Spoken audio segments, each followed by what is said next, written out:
बिहार में मतदाता सूची की स्क्रीनिंग को लेकर अब बवाल खड़ा हो गया है। आरजेडी और कांग्रेस समेत विपक्षी दलों की ओर से आज भारत बंद का आह्वान किया गया। इस दौरान अलग अलग जिलों में प्रदर्शनकारियों ने सड़कें जाम की। इस दौरान राहुल गांधी भी पटना पहुंचे और तेजस्वी यादव के साथ ट्रक पर सवार होकर चुनाव आयोग के वो दफ्तर जा रहे थे, लेकिन पुलिस ने उन्हें रास्ते में ही रोक लिया। इस दौरान राहुल गांधी और तेजस्वी यादव ने बिहार में चुनाव चोरी करने का आरोप लगाया। वहीं बीजेपी और जेडीयू नेताओं ने इस प्रदर्शन को नौटंकी करार दिया। बिहार में वोटर लिस्ट को लेकर बवाल मचा हुआ है। राहुल गांधी पटना में महागठबंधन के प्रदर्शन में शामिल हुए। बिहार में वोटर लिस्ट की स्क्रीनिंग को लेकर विपक्षी पार्टियां विरोध कर रही हैं।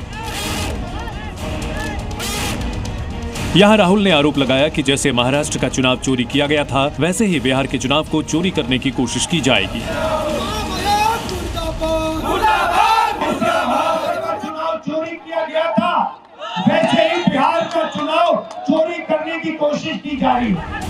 पटना में राहुल गांधी और तेजस्वी यादव एक रथ पर सवार होकर चुनाव आयोग के दफ्तर के लिए निकले। इस दौरान बड़ी संख्या में विपक्षी पार्टियों के कार्यकर्ता मौजूद रहे। राहुल और तेजस्वी का ट्रक चुनाव आयोग की ओर बढ़ रहा था, लेकिन पुलिस ने उससे पहले ही बैरिकेडिंग कर रखी थी और उनके ट्रक को चुनाव आयोग के दफ्तर तक पहुंचने से पहले ही रोक लिया गया।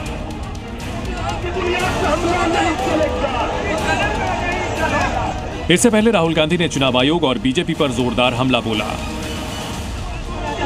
हिंदुस्तान की जनता को और बिहार की जनता को कह रहा हूं कि महाराष्ट्र का चुनाव चोरी किया गया था, और जैसे महाराष्ट्र का चुनाव चोरी किया गया था, वैसे ही बिहार का चुनाव चोरी करने की कोशिश की जा रही है। दरअसल चुनाव आयोग चुनाव से पहले वोटर आईडी कार्ड अपडेशन कर रहा है, लेकिन विपक्षी पार्टियां और नेता आरोप लगा रहे हैं कि मतदाताओं से वोट का अधिकार छीनने की साजिश हो रही है।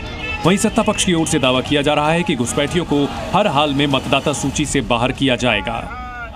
इलेक्शन कमीशन ने अपनी विश्वसनीयता जो है वो खो दिया है और लगातार जो है गरीबों का वोटर लिस्ट से नाम काटने की बड़े पैमाने पर तैयारी चल रही है। पिकनिक मनाने आए थे, बिहार की समस्या से उनको कोई लेना देना नहीं, बिहार के विकास के लिए कोई योगदान नहीं। ये लोग पिकनिक मनाने वाले नेता लोग हैं। कोई व्यक्ति किसी संस्था में अगर बैठा हुआ है तो वो संस्था से बड़ा नहीं है। संस्थाएं निरंतरता में चलती हैं, संवाद से चलती हैं। ये नहीं कि किसी के इशारे, किसी के इरादे पर आप बिना सुने निर्णय लेना शुरू करें। एक दबाव की राजनीति हो रही है क्या? या तो आप कोर्ट में विश्वास करिए या सड़क पर विश्वास करिए। जब कल सुप्रीम कोर्ट में सुनवाई होने वाली है तो आज ये कौन सा दबाव बनाया जा रहा है? विपक्ष की ओर से चुनाव आयोग पर बीजेपी के इशारे पर काम करने का आरोप लगाया जा रहा है। हालांकि चुनाव आयोग की ओर से बताया गया है कि यह प्रक्रिया देश के हर राज्य में लागू है। दरअसल चुनाव आयोग की ओर से आईडी कार्ड, जन्म प्रमाण पत्र, जाति प्रमाण पत्र और पासपोर्ट समेत 11 दस्तावेज दिखाने को कहा गया है, लेकिन विपक्ष सवाल उठा रहा है कि दस्तावेजों में वोटर आईडी कार्ड के लिए आधार कार्ड मान्य क्यों नहीं है। राशन कार्ड जैसा दस्तावेज जो सभी के पास होता है, वो क्यों नहीं माना जा रहा है। मनरेगा जॉब कार्ड को दस्तावेजों में शामिल क्यों नहीं किया गया है, और वोटर आईडी कार्ड जिससे वोटर्स अब तक वोट देते आए हैं, वो मान्य क्यों नहीं है। ये गरीबों का वोट, दलितों का वोट, नौजवानों का वोट, किसानों मजदूरों का वोट के अधिकार से ये वंचित करना चाहते हैं। भाजपा आयोग चुनाव आयोग न बने, चुनाव आयोग निष्पक्षता से चुनाव कराए। जनता इनके साथ नहीं है, सिर्फ कांग्रेस और राजद के कार्यकर्ता ये सब हरकत कर रहे हैं।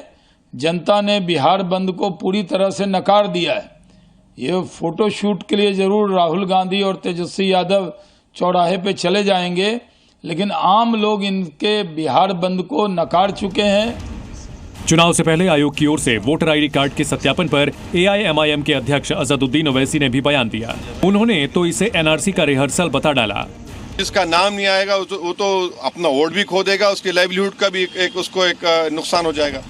विपक्ष की ओर से चुनाव आयोग पर निशाना साधा जा रहा है। चुनाव चोरी तक के आरोप लगाए जा रहे हैं। वहीं सरकार की ओर से दावा किया जा रहा है कि बिहार में विपक्ष की जमीन खिसक रही है, वो फिर से पराजय की कगार पर खड़े हैं। लिहाजा विपक्ष के पास चुनाव आयोग के हर फैसले पर नाराजगी जाहिर करने और लोगों को गुमराह करने के अलावा कोई विकल्प नहीं बचा है।